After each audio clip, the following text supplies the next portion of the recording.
Welcome to another video from the Fisherman's Net and Saints Peter and Paul in Naperville, Illinois. In this series of videos, we're asking the question, who is Jesus Christ? He asked his own apostles in the 16th chapter of Matthew, who do you say that I am?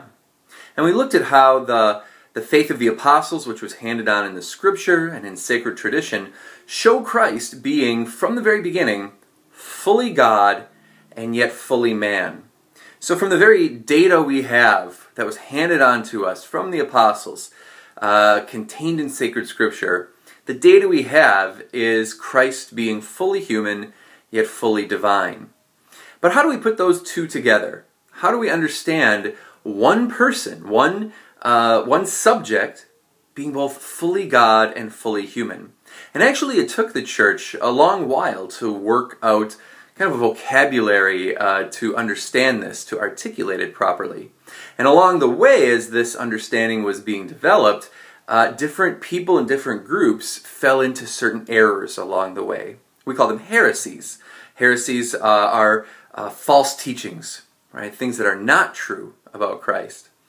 And one of the first heresies about the person of Christ is what we call Docetism. Now, Docetism, that word Docetist comes from the Greek word that means appears. Because the Docetists said Jesus wasn't truly human, he didn't have a real human body, he only appeared to. Now the Docetists were also what we call Gnostics, or there were at least some Gnostics who were Docetists. Gnostic comes from the Greek word for knowledge. The Gnostics claimed to have this secret knowledge, the real knowledge of Jesus Christ, that they handed on to the ones they initiated.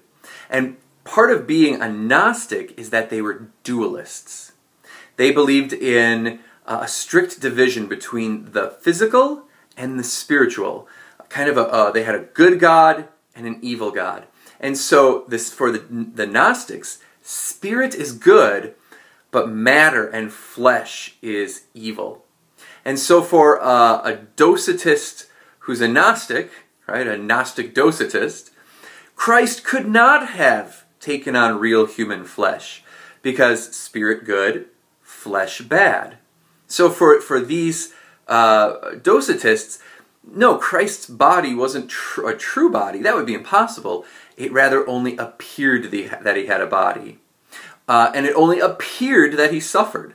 In fact, there was one strain of Docetists who taught that along the way to the crucifixion, when Simon of Cyrene carried the cross, at the last moment Christ kind of departed, and it was really Simon of Cyrene who was crucified.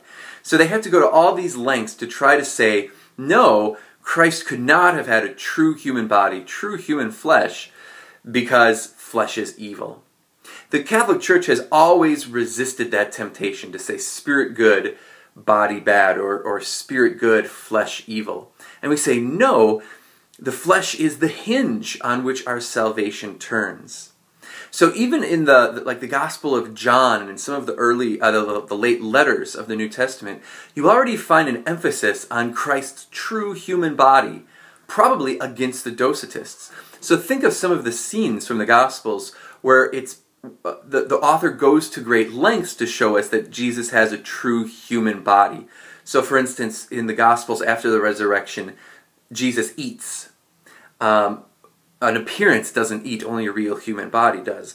Or Thomas, the Apostle Thomas, asks to touch the hands and sides that still bear the wounds of the crucifixion. Right?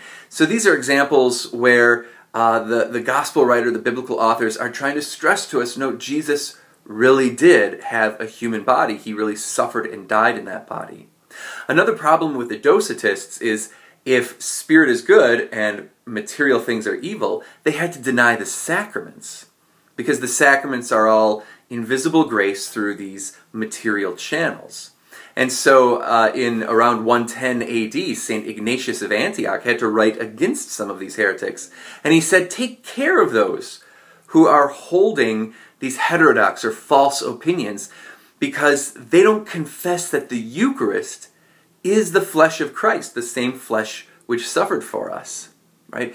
So those two kind of went hand in hand. For Ignatius of Antioch, those who were denying that Christ came in the flesh were also denying the real presence in the Eucharist.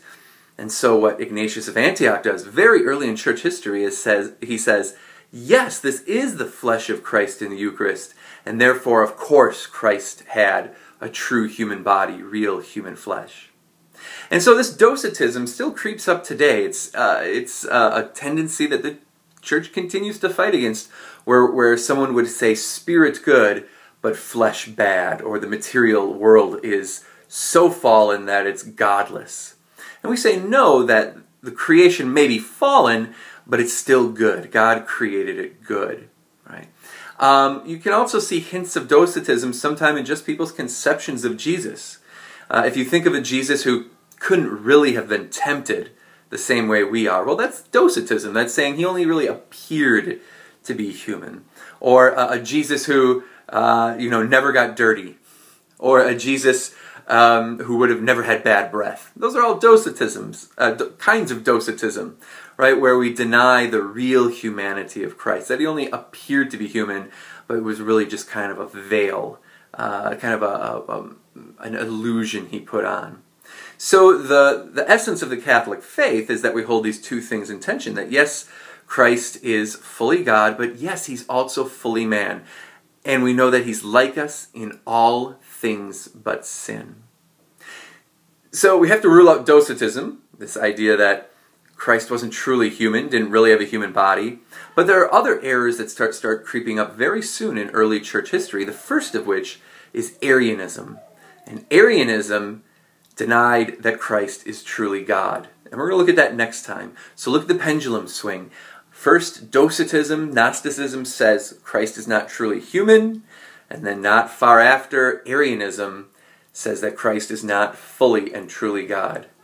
So we'll look at that next time, so stay tuned for that.